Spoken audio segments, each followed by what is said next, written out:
Mga boss, garapalan na yung panggagago ng Kongreso at Senado sa atin. Isipin nyo to mga boss ha, ziniro yung budget sa PhilHealth.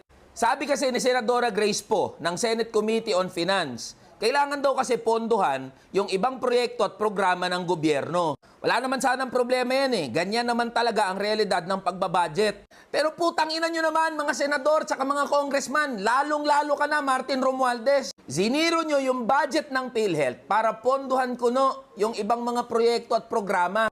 Tapos mababalitaan namin, nilagay nyo, binalik nyo yung 26 billion pesos na pondo ng AKAP. Alam naman naming lahat na gagamitin nyo yung ayuda para sa Kapos ang Kita program para sa 2025 elections. Sige nga, sino ang may access at sino ang may say sa pamimigay ng AKAP program?